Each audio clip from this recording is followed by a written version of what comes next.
Hey guys, it's a good day today because I can finally do one of the most requested unboxings, the most requested Tech Wave, and I can even get gameplay from it now because I actually have the system finally. And if you don't know what I'm talking about, it was like the hardest thing to get this past Christmas or December, November, and now into January, and that is the NES Classic Mini System. So let me grab the system, we'll take a look at it, we'll unbox it, and then we'll get all set up and we will do a Tech Wave either later on today or tomorrow. Okay guys, I'll grab it. This is the NES Classic. It is the original system that you guys keep asking for, the NES Classic system. It's missing the door because it was released in 1985. I can't all be there. But it is there, so we're good. What's wrong?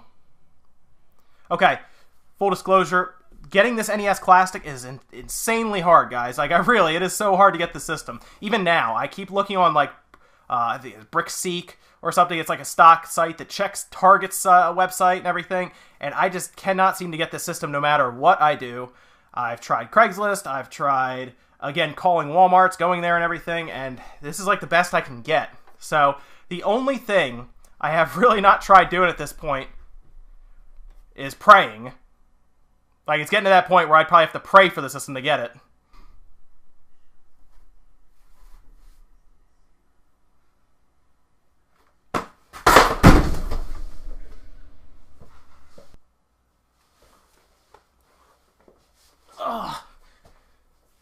Oh, what was that?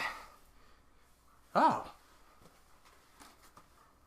It actually works.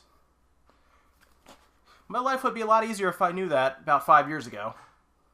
So guys, this is the actual NES Classic, and I figure we'd unbox it and then I'll take it apart and we'll do a Tech Wave for it, but I at least wanted to open it up and see what's going on in there. Maybe some of you guys are thinking about buying it, at least know what it comes with. But on the outside of the box, it looks pretty good. It just kind of goes over some of the games that are in there, including Pac-Man, Zelda, Mario 3, of course, Mega Man 2, Ninja Gaiden, and so on. But a lot of people at this time have hacked this entire system, so you can put on whatever you want at this point, and I think it gets up to like 90 or 100 games. Maybe they've increased that since I've looked, but yes, it is a pretty nice little emulating machine, and they did also add some functionality by giving you the option of pressing like select and down to hit reset. So let's go ahead and open this guy up. So first thing I'm noticing, there's a tab on the side here. It's actually stuck pretty good. I might need a little help getting this out of here. Let's see. There we go. This will help me get it out. Got it. The one thing I did notice when I got this is a very small box. You would not expect it to be this small, but the system, of course, is supposed to be very small. It's supposed to fit in the palm of your hand. But you may be a little surprised with how small this box is when they give it to you. Ooh. Okay, so first thing, I was kind of hoping that this is a poster. I like the idea of this. They give you like the My Nintendo Redeem This Points thing. Then we of course have an instruction manual, and I think this is a poster. I'm very happy if it is, because that's how it used to be back in the day. You get a poster with your stuff. Oh, that's awesome. Alright, I like this poster a lot. It's also technically like a whole instruction thing on how to set it up quickly. Like it has the, like, plug this into power, plug this into HDMI, but who cares? This poster is awesome. This is going up somewhere. I gotta figure out where I'm gonna put this thing.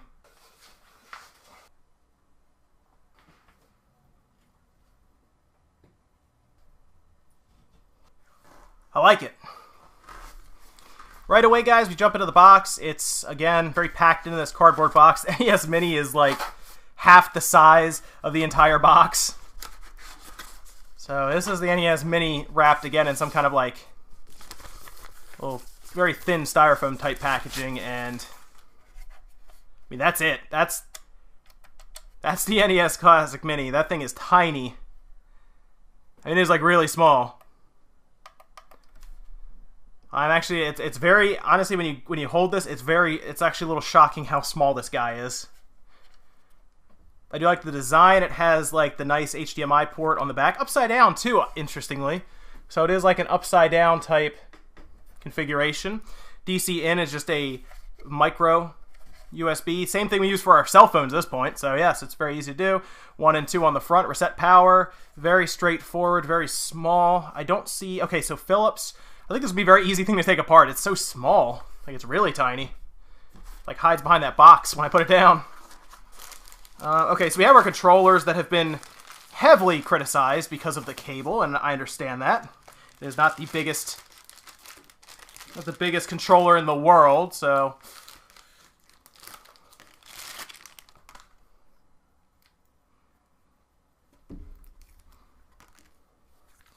Yeah, that's kind of it. Yeah, the nice thing is, fortunately for me, I'm going to be sitting this on the desk when I play, so I'll be very close to it. It will not be far from me, which is fine. Fortunately, it also shares the same one as like the Wii style plugin, so it'll still use those same ones, but for me, I'm going to be like this close, and I still have plenty of room to spare. I could actually put it all the way on the edge, and I still have plenty of room. Controller feels good. Feels like a very standard NES controller. I like the build of it. It's fine. It's not slippery on the D-pad, which is great, so it doesn't slip off. Overall, I'm happy with the controller, minus the cable length. It's also interesting to note that 8-bit the one I have, the Super Nintendo controller, actually has an adapter that will let me plug into that, so that's great. Here's our little power brick guy, little brick you get with it. It has a, what is this? It's a 5.2 volt, 1 amp power brick, which is actually about the same power as most of our cell phone adapters, which means it would probably work fine with a cell phone adapter if you absolutely needed it to. Pretty sure the last thing up is they do give us an HDMI cable. Great. And then they give us a standard power cord. Awesome. Again, nothing fancy. The power cord is actually longer than the controller cord. Oh, man. Let me see this controller cord. I do like that it also has like a latching mechanism here, so you actually have to unclip it. Yeah, so yeah, this is definitely longer by a good bit than the controller cable. By like a lot. They could have gone the other way, I think. I think I would have been okay having a longer controller cord and a shorter power cord, mostly because this is a very, very standard power cord. That's probably why this is longer, because it's very cheap to make as opposed to a proprietary adapter like this, I guess. I mean, the whole system is $60, so it's not like an expensive system overall. However, it's very hard to find, so everyone is marking these things up. Now, I did not have to pay the full $300 to $200 that people were asking. I found a very nice gentleman on Craigslist. We talked. I ended up getting this one for $100. Not bad overall, since I still cannot find one, and I really wanted one. And I will be taking it apart, obviously, for TechWave, but I'll probably also hack it just to use the reset button feature if I really want to. Also, now that they've made a lot of strides in different things you can do, like add a ton of games to it, I'm okay with that. Now, I would not recommend having bought this originally for $300 to $250 just to hack it. I would have just, like I said, get a Raspberry Pi, but this is really nice. I like the idea, and also I realized that I would be fortunate to use this with my Elgato, and then I could record full gameplay, and we can use it in the future. So I kind of looked at this as more of an investment. And that is the NES Classic, guys. It comes with one controller, power cord, and the power brick. I was worried it wouldn't come with a power brick. And then it also comes with an HDMI cable. I was also worried it would not come with one of these. But you know what? For $60, if they start stocking them in stores again, $60, you get an HDMI cable. It's usually $10 to $15, depending on where you go in stores. The whole power brick, and then, of course, this cable that's, again, about $15, depending on where you go for a decent one.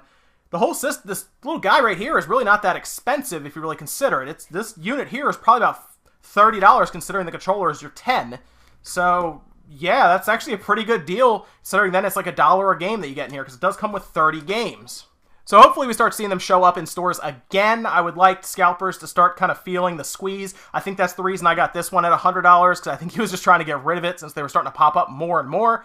I just could never seem to get there in time, or I was always the last one in line, and if they had 6, I was always number 7 or 8 in line. So I was happy to do this to save me time overall, and we're going to take it apart, guys, so make sure you check in for TechWave. It'll be out in the next day or two, and you know what? You'll see more video behind me when I talk about stuff, probably from this guy, so I'm excited for that too. But with that, guys, I hope you enjoyed this little unboxing, quick little look at it, and check back next time, guys. I'll see you then.